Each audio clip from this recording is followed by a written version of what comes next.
Bismillahirrahmanirrahim. Assalamualaikum warahmatullahi wabarakatuh. A'udzu billahi minasyaitonir rajim. Bismillahirrahmanirrahim. Alhamdulillahilladzi amarna bil ittihadi wal ittisal bi hablillahil matin. Wassalatu wassalamu ala sayyidil mursalin wa ala alihi wa ashabihi ajma'in.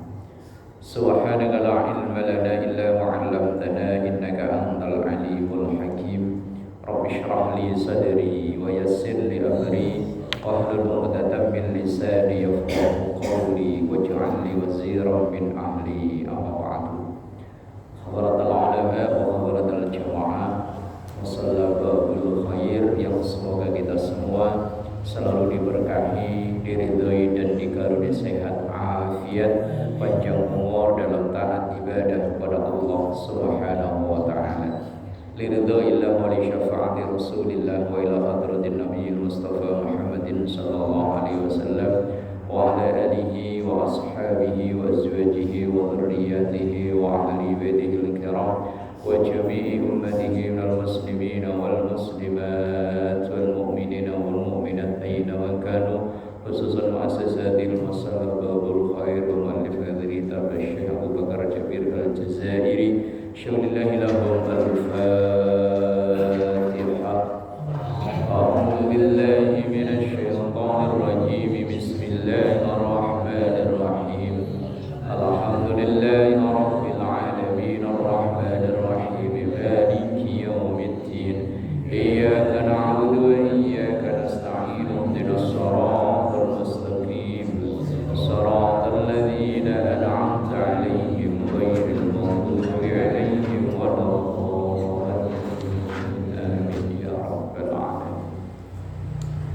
Jemaah yang dimuliakan Allah, melanjutkan ngaji kita kemarin tentang bahasan puasa yang kita ambil dari kitab Minhajul Muslim, tulisan dari Syekh Abu Bakar Jabir Al-Jazairi. Sampai kita pada bahasan fi syurutis shaumi wa hukmi shaumil musafiri wal maridi wa syaikhil kabiri wal hamili wal murdini, tentang syarat sahnya puasa, kemudian hukum puasa bagi orang yang dalam perjalanan, orang sakit, kemudian orang yang sudah lanjut usia, kemudian wanita hamil dan wanita menyusui.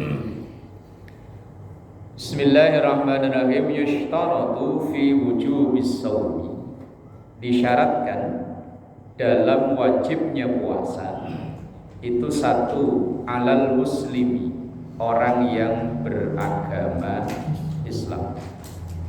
Orang non Islam, kalau kita lihat di media sosial kadang banyak non muslim yang ikut puasa, tapi ya puasa itu bukan puasa secara syar'i, ya mereka hanya ikut-ikutan, dan puasanya ya tidak dihukumi sah dalam hukum syariat Islam karena mereka bukan orang Islam.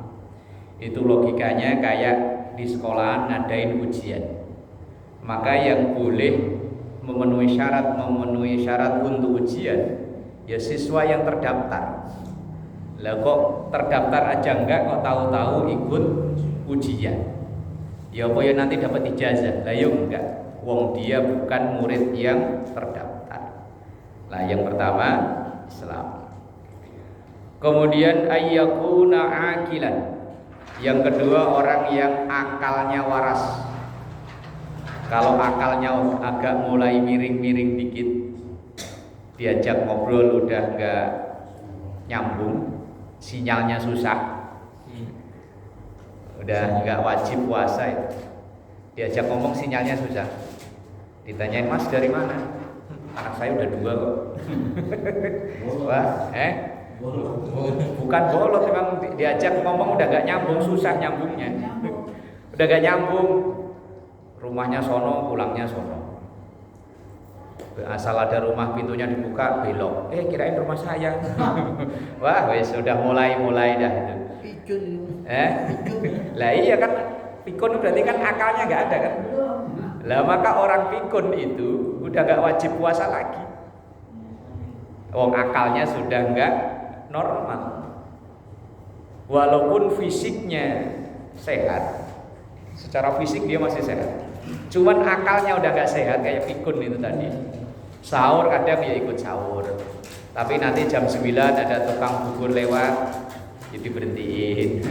Bubur, makan bubur. Ya wes, wong namanya akalnya udah nggak normal.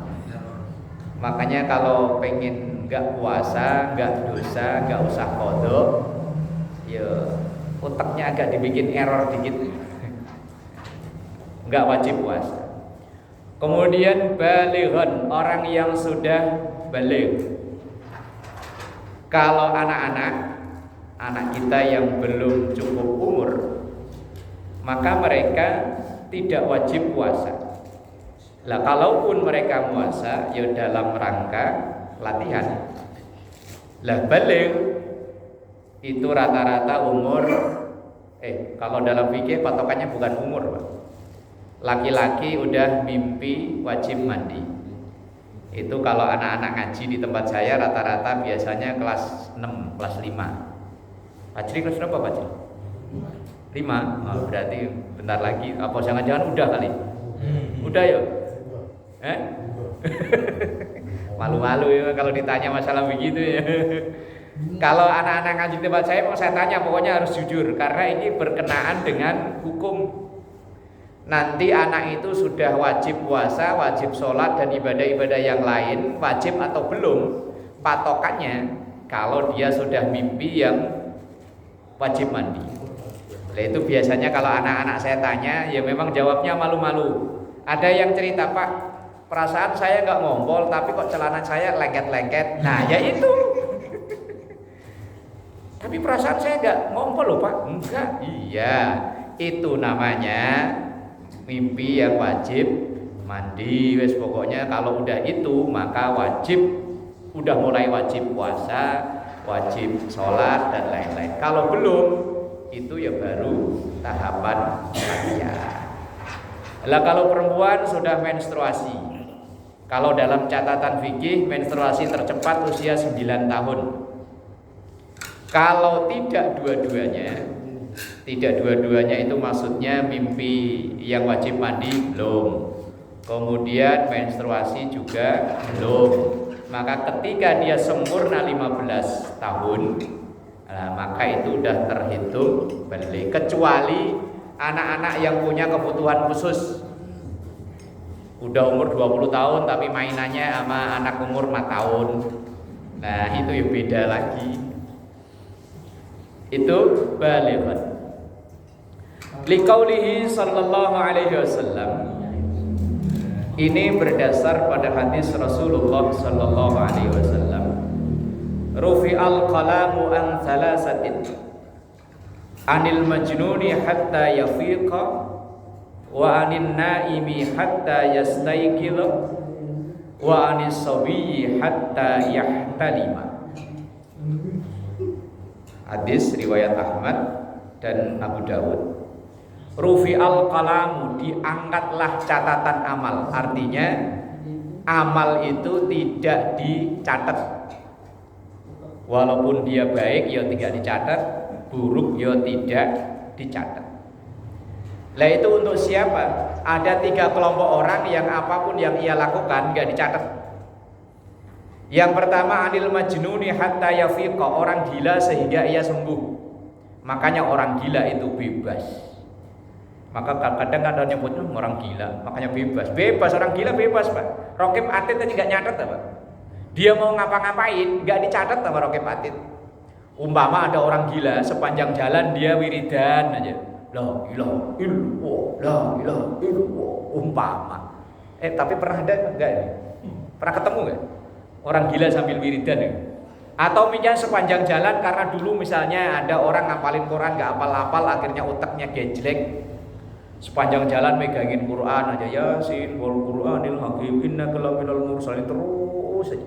Tapi wong dia gila, maka mungkar Raqib Atid nggak nyatet.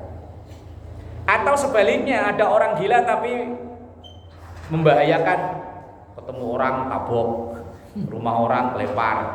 Nah kalau ini pernah ketemu saya, sehingga ditangkap rame-rame, kemudian kalau orang Jawa namanya dibelok, pasung, nah, dipasung.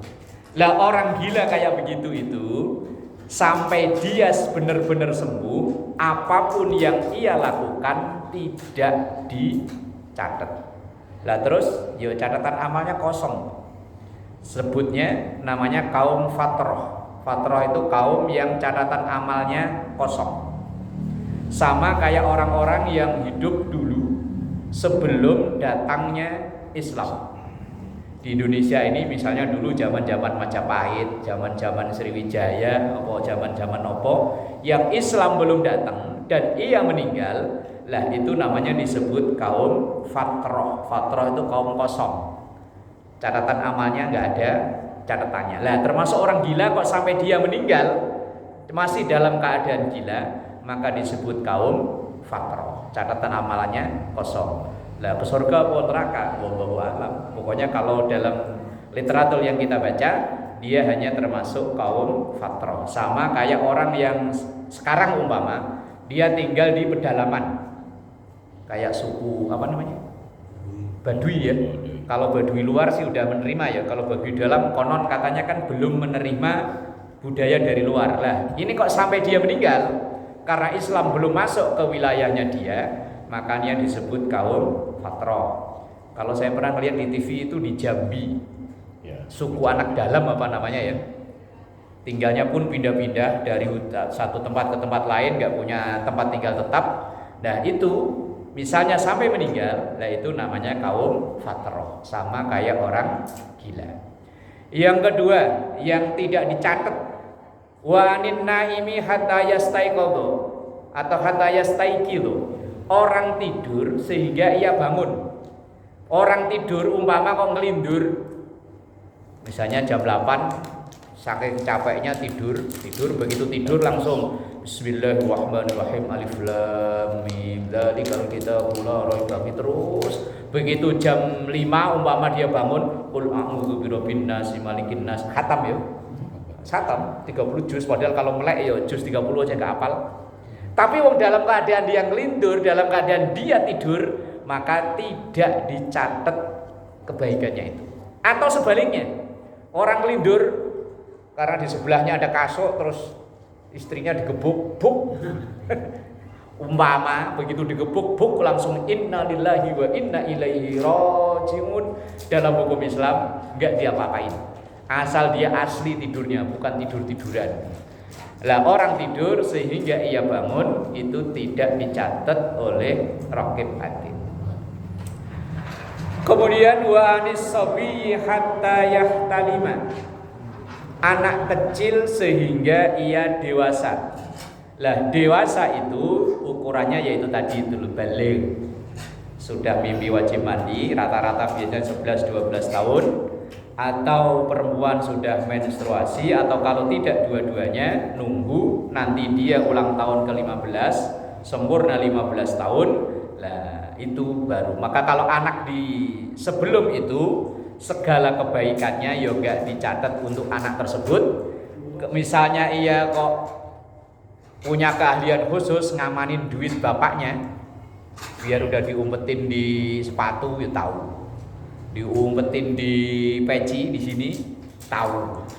Kalau umur belum sampai maka belum dicatat oleh raqib atid. Nah, maka yang wajib berpuasa yang pertama muslim, yang kedua akalnya sehat, yang ketiga orang yang sudah cukup umur. Kemudian wa in kanat muslimatan, lah kalau dia seorang wanita muslimah, yushtaratu laha, maka disyaratkan untuk wanita tersebut fi sihhati saumiha, dalam sah puasanya, antakuna tahiratan min damil haidhi wan nifasi, yaitu suci dari haid dan nifas. Kita memang enggak ngalami, tapi kan di rumah ada istri, ada anak perempuan. Nah, sebagai seorang suami, sebagai seorang ayah, kalau anak kita atau istri bermasalah dengan itu, kan kita wajib memberitahu. Ketika haidnya datang, walaupun tinggal 10 menit, tetap harus segera dibatalkan. Jangan tanggung tinggal 10 menit nih. Yo, malah haram puasanya. Harus dibatalkan dan nanti selesai Ramadan wajib diqadha. Hanya qadha. Tapi kalau nanti qadhanya itu sampai lewat setahun kemudian, ya tambah bayar fidyah. Yang bahaya itu biasanya, Pak, ketika masa haidnya sudah bersih. Nah, perempuan itu biasanya nanggung sekalian, besok aja lah, besok aja. Lah ini yang bahaya, Pak. Sholat juga begitu. Umpama, Pak, kasusnya begini. Ini istri yang di rumah atau perempuan kita yang di rumah. Misalnya zuhur itu jam 12 lah, taruhlah jam 12, walaupun sekarang jam 12 lewat ya. Taruhlah umpama zuhur jam 12. Terus wanita itu enggak segera sholat. Begitu jam 1 dia mau sholat, malah menstruasi, datang bulan. Maka sholat zuhur yang tadi itu nanti wajib diqadha. Kalau asar dan seterusnya udah enggak. Zuhur yang 1 itu. Lah padahal dia menstruasi itu rata-rata kalau dalam teori fikih kan 6 sampai 7 hari yang normal. Yang paling lama 15 hari. Nah, kita laki-laki kan cuma nyatet doang sih ya. Nandain udah belum. Lah iya, pakai mukena. Kalau mukena udah ngegantung di tempat sholat berarti udahan. Senyum-senyum aja. Maksudnya apa sih? Lah, kadang kalau sudah masa sucinya datang kan rata-rata ya tadi itu 7 hari lah umpama. Lah kadang sholat zuhur yang 1 tadi itu sering terlewatkan. Lah kalau terlewatkan itu sebulan, atau 2 bulan, 3 bulan terus selama bertahun-tahun. Lah ini makanya ketika Rasulullah Mi'raj itu diperlihatkan diajak survei ke neraka, ternyata wanita yang banyak penghuninya, ya ternyata banyak sholat yang ditinggalkan gara-gara seperti itu. Lah kita sebagai suami ya bertanggung jawab. Takutnya nanti ketika ditanya sama malaikat, kok kamu nggak sholat? Bapaknya nggak ngasih tahu. Bapaknya cuma nanya udah beres belum, cuma gitu dong. Nah iya, wah bahaya. Makanya ya al-rijalu qawwamuna 'alan nisa, laki-laki itu bertanggung jawab terhadap istrinya. Ya bukan hanya masalah nafkahnya saja, ya masalah itu tadi. Sholatnya kita sebagai suami ya wajib mengingatkan, memberitahu. Nah, kasus seperti ini banyak terjadi di masyarakat kita. Pernah saya menyampaikan ini di majelis taklim ibu-ibu, dia bilang, "Lu kirain saya mau pokoknya asal udah men enggak wajib qadha." Kalau memang udah men, ya iya enggak wajib qadha, tapi sholat duhur itu tadi maksud waktunya sudah masuk sebelum ibu men.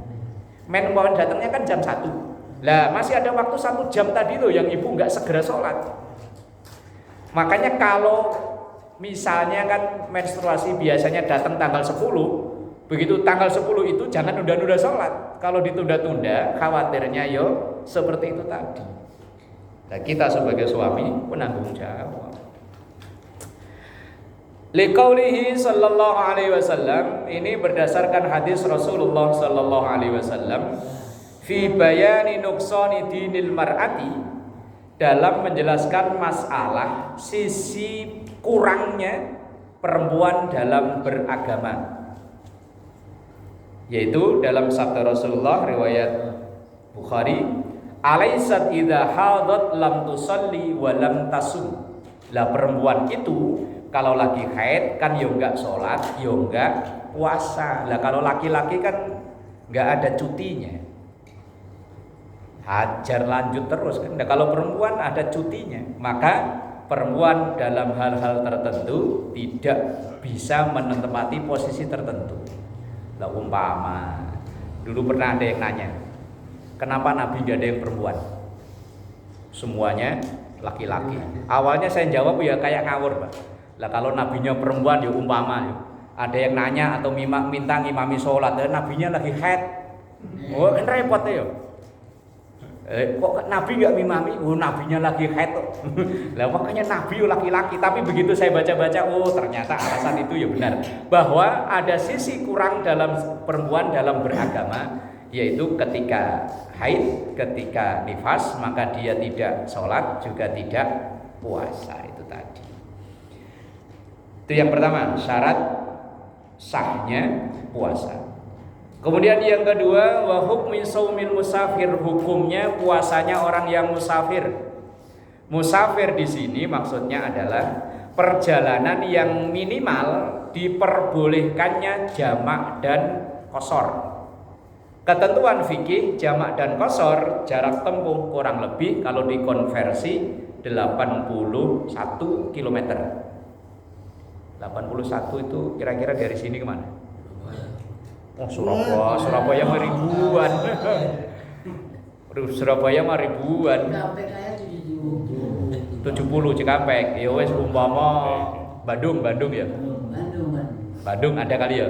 Bandung 80 km. Cuman sekarang Bandung ditempuh hanya pakai pakai berapa menit? Setengah jam. Walaupun begitu umpama idza safaral muslimu masafata qasrin, apabila seorang muslim mengadakan perjalanan yang jarak tempuhnya itu diperbolehkannya qashar. Ya tadilah 80 km umpama dari sini ke Bandung ya. Wa hiya samaniyatu wa arba'una mailan, yaitu sekitar 48 mil. Atau kalau dikonversi kilometer ya tadi 81 kurang lebih kilometer. Rahasalahu syari'u fil fitri, memberikan dispensasi, syariat ini memberikan rukhsah. Kalau bahasa kita ya dispensasi, kalau bahasa gampangnya ya wis kortingan. Fil fitri, bolehnya berbuka puasa ala ayyaqdiya ma aftara fihi inda hudurihi, dan nanti mengkodoknya ketika ia sudah sampai di kembali ke asalnya. Liqaulihi ta'ala, seperti ini karena mengikuti firman Allah Ta'ala, faman kana minkum maridun aw ala safarin fa'iddatum min ayyamin ukhra. Orang yang dalam keadaan sakit atau dalam keadaan perjalanan, maka dihitung diganti di hari yang lain. Lah dulu orang musafir perjalanan itu kan ya berat ya Pak, apalagi di tempat asal datangnya Islam ini kan di Jazirah Arab yang sepanjang jalan isinya cuma batu, pasir, batu, pasir, batu. Lah kendaraan paling cakep saat itu ya unta, nggak ada AC-nya. Panasnya kalau pas lagi panas, konon katanya telur aja bisa setengah matang ya Pak Ji. Wong saya kesono pas musim dingin ya nggak tahu. Ceritanya orang-orang yang kesononya pas musim panas, kalau pas panas anduk baru dicelupin di ember, dikeluarin langsung kering. Lah kondisi kalau seperti itu, kendaraannya masih tradisional, terus alamnya panas kayak begitu, jarak tempuhnya jauh dalam perjalanan, nah maka kalau untuk puasa yo berat zaman itu. Lah sekarang naik kereta yo bagus-bagus, naik mobil gak ada yang jelek sekarang. Mobil-mobil antar kota antar provinsi itu ya kayak kita rebahan di tempat tidur, ada bantal, ada spring bed, apa itu, selimut, ada TV masing-masing, wifi lengkap, AC. Lah kalau kayak begitu masih bolehkah membatalkan puasa? Wong keadaannya nyaman, apalagi tadi yang Jakarta Bandung pakai secara ukuran jarak cuma setengah jam. Lah dari Jakarta Bandung mau berangkat dari sini jam 9 pagi sampai sono setengah 10. Nah, bener ya? Belum pernah masalah saya. Lebih lamanya mungkin dari sini ke stasiunnya kali ya. Lebih lama kan. Lah walaupun begitu tetap ada rukhsah tetap berlaku, yaitu boleh tidak berpuasa. Tapi kalau perjalanan dari sini ke Tanah Abang, biasanya kan kalau menjelang akhir Ramadan, mak-mak itu kan ya pada konvoy, pada tawaf ke sono kan ya. Lah iya tawaf ke sono sengaja, emang tawaf. Belanja ya bomboh, belanja mau enggak tawaf muter aja.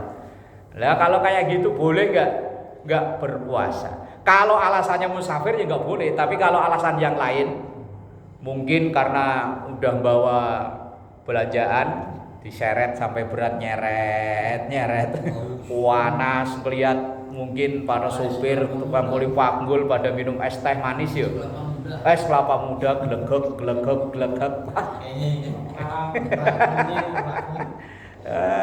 alasannya bukan karena musafir. Kalau alasan musafir belum memenuhi syarat, lah mungkin alasan lain daripada kelenger.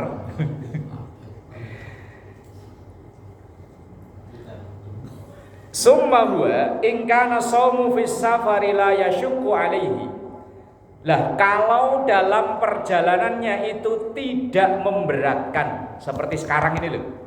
Kalau kayak saya pulang kampung, belas gak kerasa haus, kecuali kalau nyetir sendiri memang kerasa. Tapi kalau naik bis, dalah asal naik dep, bangku disetel langsung bantal selimut lep, wes merem, tahu kenek bilangin ayo yang kudus saya turun Kudus. Udah nyampe. Kalau memang kondisinya tidak memberatkan, fasoma lakana ahsana, maka puasa jauh lebih baik. Kalau memang perjalanannya itu tidak memberatkan, maka lebih baik puasa. Lah seperti sekarang ini perjalanannya nyaman. Ya kecuali ya memang tadi itu dia nyetir itu memang haus hawanya. Tapi kalau jadi penumpang lah wis merem aja. Wa in kana yashukku alaihi, tapi kalau perjalanan itu memberatkan, maka fa aftara kana ahsan, maka ia tidak berpuasa itu lebih baik. Jadi yo tergantung situasi dan kondisi. Liqauli Abi Sa'id Al-Khudri radhiyallahu anhu, ini berdasar dari kesaksian dari Abu Sa'id Al-Khudri. Apa kata Abu Sa'id Al-Khudri? Kunna naghzu ma'a Rasulillah sallallahu alaihi wasallam. Kami pernah dalam perjalanan peperangan bersama dengan Rasulullah. Faminna shaimu wa minnal muftir. Sebagian kami ada yang puasa, tapi sebagian kami ada yang tidak puasa. Nah, antara yang puasa dan tidak puasa ini akhirnya ayel-ayelan. Ayel-ayelan Indonesianya apa? Berdebat. Dalam satu rombongan ada yang puasa, ada yang enggak. Ini bareng sama Nabi loh. Antara sahabat yang puasa sama enggak ini debat. Kok kamu puasa sih? Kan boleh kalau dalam perjalanan enggak puasa. Loh saya kan kuat, makanya puasa. Debat, begitu debat akhirnya lapor pada Rasulullah sallallahu alaihi wasallam. Kata Rasulullah, "Tsumma yarawna anna man wajada quwwatan fasoma." Kalau memang kalian kuat, fasoma yo puasa. Fa inna dzalika hasanun, itu ya baik. Tapi wa yarawna man wajada du'fan, kalau kalian enggak kuat, fa aftara, ya udah enggak usah puasa. Tapi harus bayar juga tapi. Lah iya, lah kok inu. Lah kalau enggak kodok lah kok inu. Ya ntar orang pada enggak puasa lah. Wah, lagi perjalanan enggak usah puasa, enggak usah kodok. Ya wajib kodok tetap. Biasa paling biasa. Kayaknya sih begitu. Pulang ke mana? Bogor. Fa inna dzalika hasanun, itu ya baik. Berarti artinya ketika perjalanan udah memenuhi syarat, yang berpuasa ya baik, yang enggak berpuasa ya baik, tapi kodok. Lah kok inu enggak kodok? Apalagi kalau yang banyak duit, kalau enggak puasa saya milih bayar fidyah aja. Oh, raiso. Lah kok inu, yang banyak duit mah ya enak lah. Nah, itu hukumnya orang yang dalam perjalanan. Jadi ada dua pilihan. Mau lanjut puasa ya silakan, mau membatalkan puasa ya silakan. Kalau memang kuat, puasa itu lebih baik. Tapi kalau enggak kuat, yang baiknya enggak usah puasa, jangan dipaksa. Jangan kayak anak-anak kita baru belajar puasa dipaksa asal udah setengah 6 nyender. Lemes, ngelihatnya nggak tega. Ya wes buka. Tapi kalau nggak dibiasain nanti ya nggak kuat ya.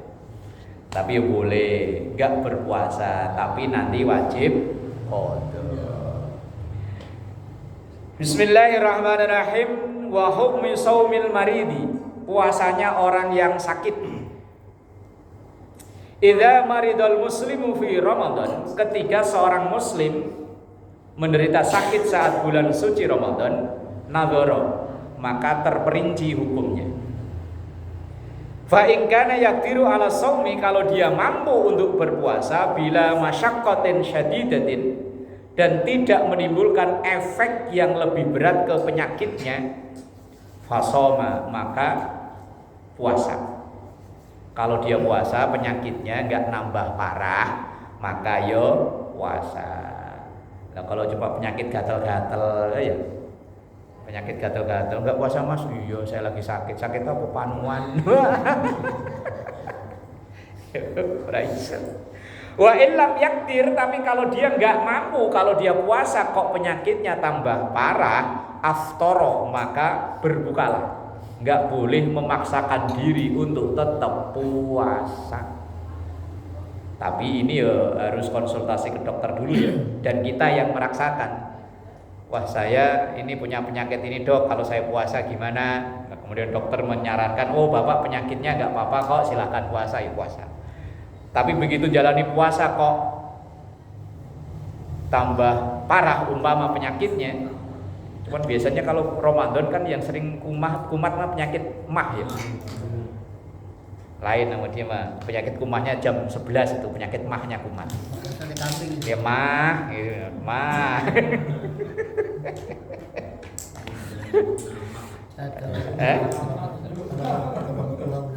Nah, kalau orang tua yang sudah pikun, sebetulnya di bahasan selanjutnya. Kalau orang tua sudah pikun, itu ya tadi dia udah nggak wajib puasa. Kondok, ya nggak bisa kondok wong. Semakin kesini kan makin sepuh. Ya kecuali kalau makin sepuh kok makin sembuh ya wajib kondok. Tapi kalau enggak ya wis bayar fidyah. Fidyah sehari cuma 1 mud. 1 mud itu kalau dikonversi nggak nyampe 1 liter aslinya. Cuman 0,7 sekian liter, nggak nyampe seliter. Itu wis gampang dilempengin seliter. Menimbang kalau cuman 0,7 malah susah kok ya. Dilempengin seliter, kalau memang lebih ya udah hitungannya sedekah. Yang wajib itu anaknya. Nah, kalau dia punya harta ya dari hartanya. Kalau dia nggak punya ya dari ahli warisnya. Nah, kalau orang tua masih punya sendiri, belum yang dibagi-bagi ke anak kan masih punya sendiri, ya diambil dari punyanya itu. Kalau udah nggak punya ya wis anaknya yang atau ahli warisnya yang bertanggung jawab. Summa in kana yarju al-bur'a min maradihi fa innahu yantadhiru hatta al-bur'a summa yaqdi ma aftara fihi. Kalau penyakitnya itu bisa diharapkan kesembuhannya, maka nanti wajib qada. Tapi sebaliknya, wa in kana la yurja birruhu, tapi kalau penyakitnya itu secara medis sudah nggak bisa diharapkan kesembuhannya, umpama udah divonis ini stadium berapa yang paling tinggi? 4. Wah, udah nggak bisa ya. Nah, kalau model begitu maka wajibnya hanya fidyah. Kalau masih bisa diharapkan kesembuhan maka nanti dia qada, tapi kalau tidak bisa diharapkan kesembuhan maka nanti fidyah. Desa ya. Bukan. Oh, bukan. Nah, kemudian yang selanjutnya ada ini Pak Ji, yaitu fi hukmi shaumi syaikhil kabir, puasanya orang yang sudah lanjut usia. Lah lanjut usia itu ada yang memang akalnya masih bagus tapi fisiknya enggak kuat, dan sebaliknya ada orang yang fisiknya masih kuat tapi akalnya, daya ingatnya udah enggak bisa, alias pikun. Idza balaghal muslimu awil muslimatu sinnan minasyuyukhi, kalau seorang muslim dan muslimah nyampe usia yang sudah sepuh, layak wa ma'hu ala saumi, dan ia tidak kuat puasa, aftara, maka ia tidak puasa, alias ya enggak usah puasa. Wa tasaddaqa, maka kemudian ia membayar fidyah. Dia umpama daya ingatnya masih bagus tapi fisiknya lemah, asal dia puasa malah ngedrop. Atau sebaliknya, fisiknya masih kuat tapi akalnya yang enggak bagus. Tapi ini umur enggak bisa jadi patokan ya.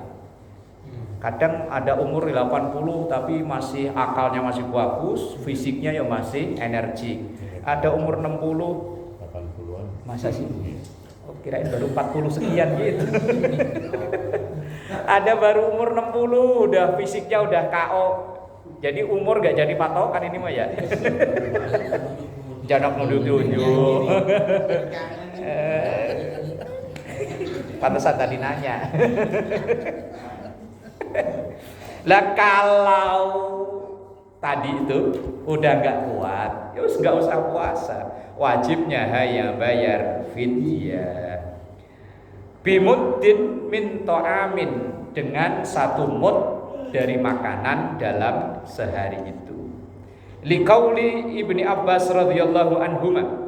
Ini karena berdasar dari ucapan Ibnu Abbas, semoga Allah meridhai dari keduanya, yaitu Abdullah bin Abbas, rakhasa li syaikhil kabiri ayyutima an kulli yaumin miskinan wala qada'a alaihi. Diberikan dispensasi alias keringanan bagi orang yang sudah sepuh, sudah lanjut usia, untuk dia memberi makan kepada fakir miskin seharinya 1 mud, dan wala qada'a alaihi, tidak ada wajib qada bagi orang tersebut. Ini kalau yang sudah sepuh. Kalau yang masih muda-muda, ini kan masih muda-muda ya. Oh, ya wajibnya puasa. Yang terakhir al-hamil wal murdiatu, bagi wanita hamil dan wanita menyusui. Kita bukan pelakunya ini ya, tapi kan punya yang di rumah. Kalau wanita hamil atau menyusui, ini ada 2 kategori, Pak. Kalau ia khawatir dengan dirinya, kandungannya bagus, cuman dianya yang lemah, maka boleh ia tidak berpuasa dan nanti wajib qada saja. Tapi kalau dia sebaliknya mengkhawatirkan bayinya, dianya bagus, cuman janinnya bermasalah, lah nanti ia tidak berpuasa, tapi wajibnya 2, qada dan fidyah.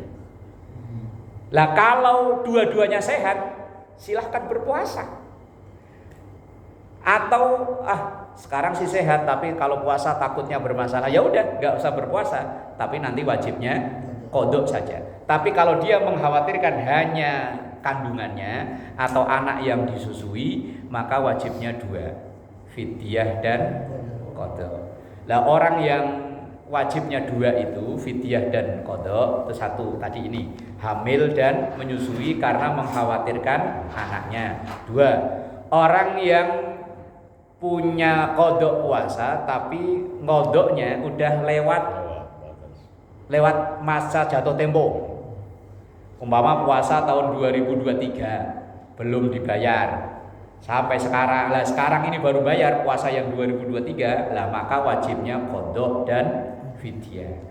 Atau mungkin puasa yang 2024 sampai ini bulan Syaban, sekarang udah Syaban sampai Ramadan belum dibayar, lah bayarnya nanti setelah Ramadan dan kelewati Ramadan, maka wajibnya 2, yaitu qada dan fidyah.